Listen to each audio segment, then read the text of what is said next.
Good Monday morning to you all. Happy Memorial Day. Hopefully you guys take some time today to remember those who have fallen in battle to provide freedom for Americans as well as freedoms for other people around the world. But we do have another Watchman update here, critical news items that you need to be aware of. A lot of stuff been happening over the weekend, so let's keep you up to date on that. Plus we got a bunch of Watchman reports letting us know what's going on out there to keep you guys ahead of the curve. Let's get into it. Some topics that we're going to hit here today. We're going to talk about the major sabotage of the French power system. They had infrastructure knocked out across southern France. We're talking about a substation that was set on fire, power line towers that were knocked down.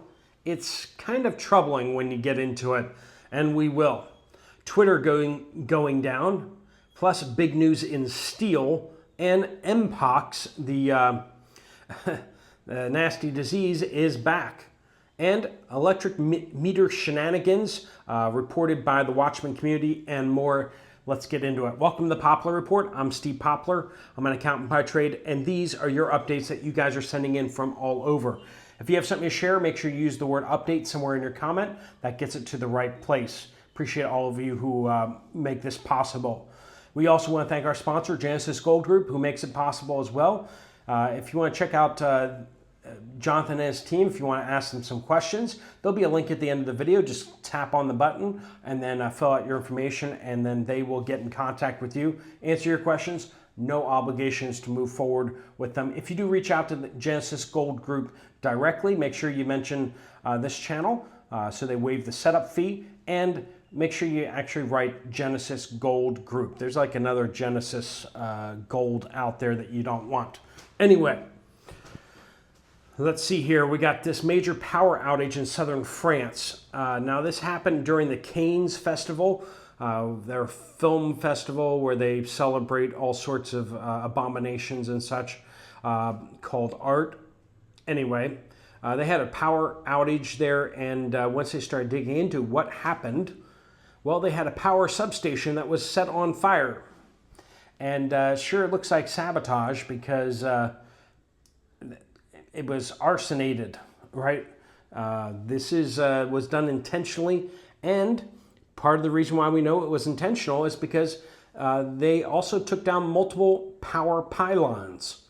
So the big towers that hold the power lines, they went and knocked down a few of those too. So definitely sabotage is kind of the thinking. Now this knocked out power for a whole bunch of southern France, and it was out for hours and hours and hours. So restaurants were throwing out their food while patrons were trying to buy food, but they couldn't buy food because everyone's payment systems were down as well. So they were trying to get cash, but all the ATMs were out of power, so nobody could get cash. It was well, couldn't have happened to nicer people. The Cannes Film Festival, all these artsy people, all the people in Los Angeles got on planes and flew to France. Anyway, let's talk about the Russian embassy in Sweden. They're demanding Sweden uphold the Vienna Convention obligations after a second drone vandalized the embassy. So basically what happened was the first drone, and then now the second drone, flew paint cans over the wall of the Russian embassy and dumped paint inside the courtyard, which I can understand is kind of frustrating to the Russians, but also I have to say is actually kind of funny. I mean, I don't know. Maybe it shouldn't be funny, but it kind of is funny that somebody took a drone and flew paint into the Russian embassy and painted it. Sorry if you're Russian and you're offended. Well, you're not allowed on YouTube anyway, so sorry about that. So the Swedish government is supposed to do something about that. Anyway, we'll see if they do. Until then, some Russians are going to be having not so much fun cleaning up the mess. Anyway, massive outage of Twitter prevented users from posting content yesterday. Users unable to log in, access posts, or send messages. I missed that one, but apparently it was a thing. It wasn't too long, I don't believe. So there have been increasing issues with Twitter, or now called X, that have been happening over the last number of weeks. Some people are speculating because a major overhaul is about to be implemented. Some people thinking that maybe what's going to happen is AI is going to be woven more tightly into all aspects of the Twitter experience. I don't know if that's a good thing or not. I know a bunch of you are going to think that's a really bad thing. We'll see. But Grok is already pretty woven into the fabric of Twitter, but could be more so shortly. So we'll keep an eye on that, and we'll let you know if anything changes with AI being in charge of more things over there at Twitter. Sierra Leone is reporting that they now have 3,000 new Mpox cases. Now, this used to be called monkeypox, but the word monkey apparently made too many liberals think of people with darker skin. And because they're racist, they assumed everyone else is racist, and we can't call it monkeypox anymore. Not because it's related to darker skinned people, but rather because liberals are racist. Anyway, Mpox, 3,000 cases of it, and 14 people have passed from it. It is growing again. It was in the Congo, but that did get kind of isolated. But this new outbreak over in Sierra Leone is concerning as well.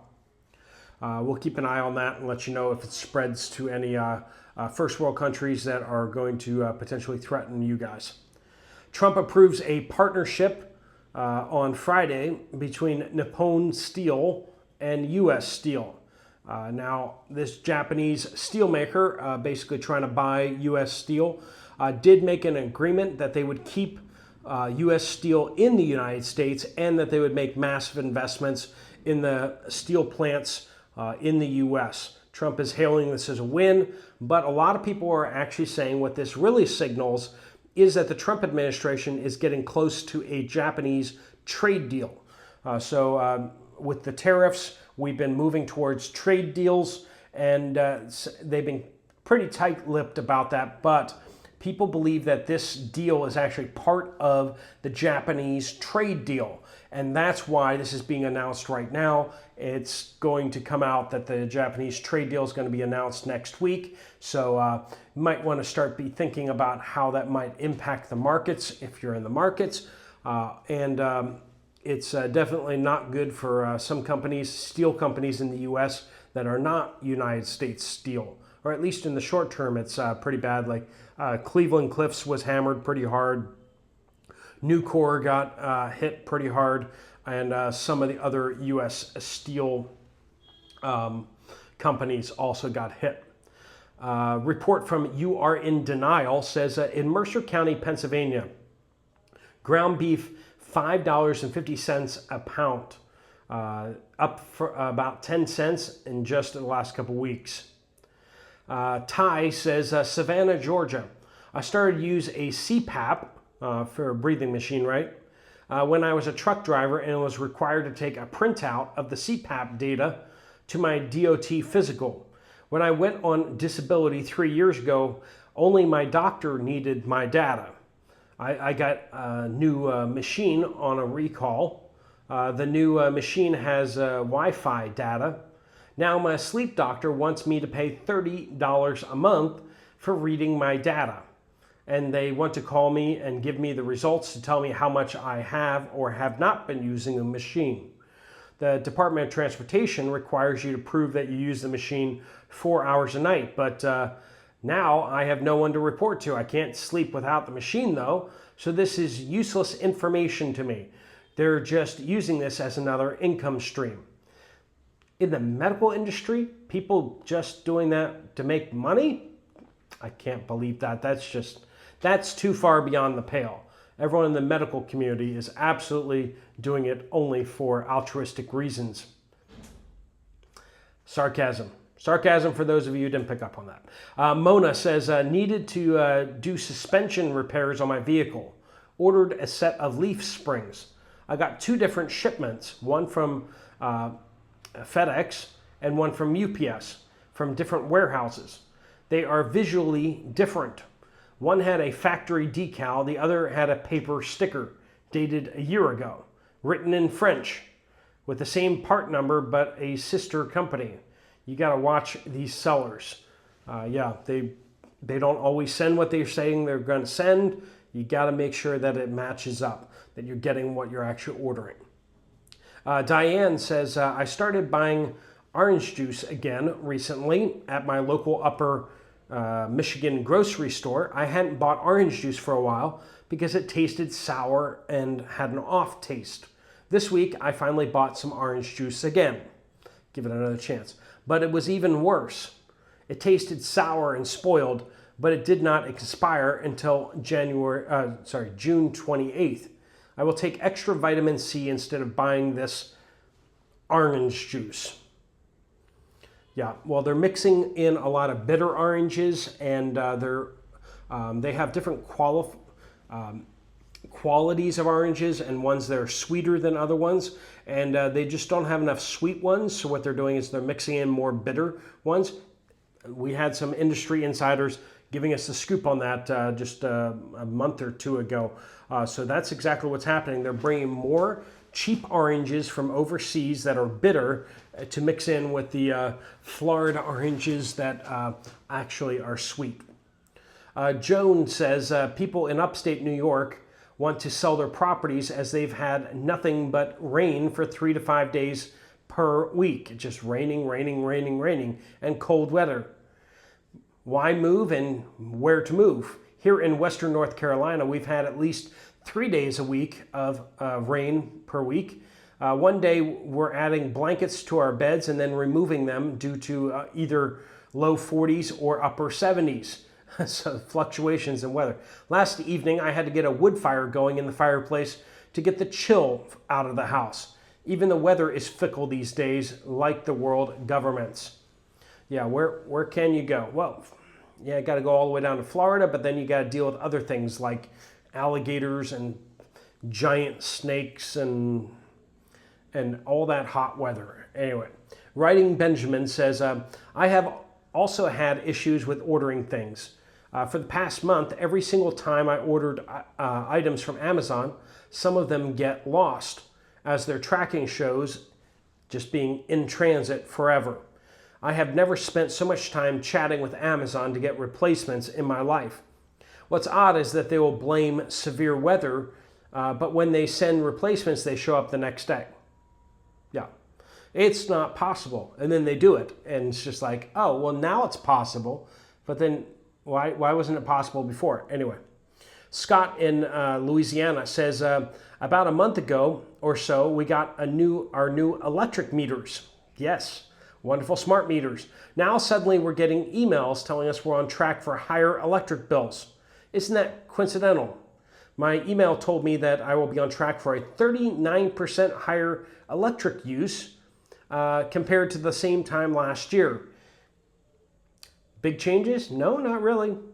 My son's email told him that he would be on track for 15% higher than last year. New meters, and suddenly those new meters say that you're using a whole lot more electricity, even though people really aren't doing anything differently. Sort of like the voting machines, right? Yeah, sort of like that. He who controls the counting, you know what I mean? That's why your electric bills might be going up.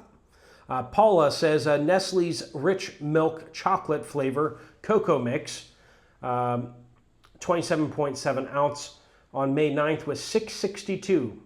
I bought it again today, up to $8.29. A little bit of an increase, $1.67 of an increase in just 2 weeks, and that's in Newton, Iowa, at a Fairway. Yeah, cocoa prices are going through the roof, friends. Mitchell says, reporting for a friend. She says that there are no female wipes and no spray at Walmart. Need to stock up on these items as hygiene is important, especially in an SHTF situation when water is scarce. When the stuff starts hitting the fan, friends, you're going to wish that you had hygiene stuff. Alcohol wipes, you don't want to use those as as wipes down there, right? But alcohol wipes for cleaning your body, cleaning your hands, that's super important. You can refresh those by putting alcohol in them again and refreshing them. You can even reuse them. So you can use them once, and then you can, as long as they don't have like a bunch of dirt on them, you can then hit them with alcohol again, and then you can reuse the wipes if you're just wiping down your hands or something like that. So definitely some things to think about there. Toilet paper is what everyone always thinks of, but is that really necessary?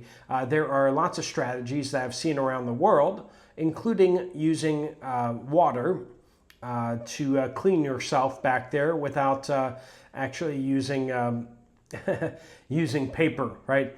And especially if you're flushing and you're having to deal with that, paper is not always the best way to go anyway. So lots of different strategies on that, but hygiene in general, can you get yourself clean, is a big question. NT says, I was in Aldi in central Indiana early yesterday evening, and they were low on some things. They only had a few dozen of the lower priced eggs. They were $2.95 a dozen. The product looked good though, and they had a variety of meat on the shelf. I didn't check the prices. I didn't see any price increases, but I only check the things I frequently buy. The coffee section has become very small. The soda and other beverage section seems to have been expanded.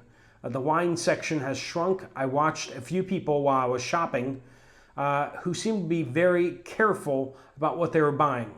And it just seems like some people seem to be looking at the prices very carefully and selecting things, while others seem to be just grabbing things and throwing them in their cart. And that really kind of shows you kind of the disparity inside the U.S. economy right now. There's people who just don't even care about the price. They're doing well. They're doing really well. And then you have other people that are not and are struggling to kind of make things meet. And you got to wonder how many of these people are living off the government that don't really care about the prices. Be an interesting correlation to see how much of a crossover you have there. And Jay says coffee and cocoa crops failed last year, which we covered in this channel pretty extensively, actually, giving you the warning in the run-up to it, due to droughts and other weather issues. So if you can still find coffee and cocoa powder, buy it now. Not sure what the next crop, when the next crop will be harvested. All right, well, coffee is a little bit more of a complicated thing, but cocoa mostly comes from West Africa. And it's a very concentrated region, and basically that's where most of the world's cocoa comes from. Some specialty stuff comes from elsewhere, but you're looking at over like, basically in the ballpark of like 80% of the world's cocoa comes from like these little 3 countries in West Africa. And that whole area got devastated by drought, and the cocoa crop got devastated 2 years in a row. So it's definitely impacted cocoa prices. Now, coffee is a much more complicated one because you have a lot of production down in South America, Brazil, Colombia, you got up in the mountains and everything like that. They got lots and lots of coffee production, and that's the good Arabica beans. And then you have over in like Vietnam and particularly Vietnam, but then also in like Indonesia and elsewhere, you have coffee production there too. But that's the Robusta beans. That's the cheaper stuff. And in Brazil, they haven't had too bad of a harvest the last couple of years. But the problem is that in Vietnam, they had very bad harvests. Vietnam as well as Indonesia, they had bad harvests, and that has taken a lot of the Robusta beans off the market. And so people have been dipping into their Arabica beans, which has depleted the Brazilian reserves of coffee. So people have been buying up more of their coffee, and it's really starting to bite now.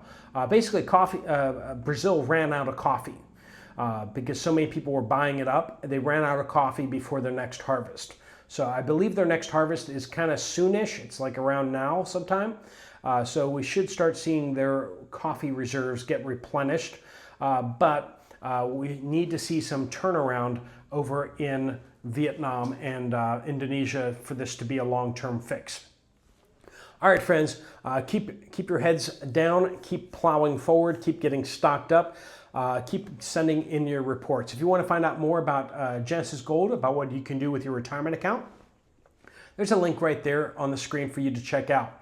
If you want to check out another video from this channel, there's one right up there. I'll see you over there, or I'll see you guys later. Steve Poplar of the Poplar Report out.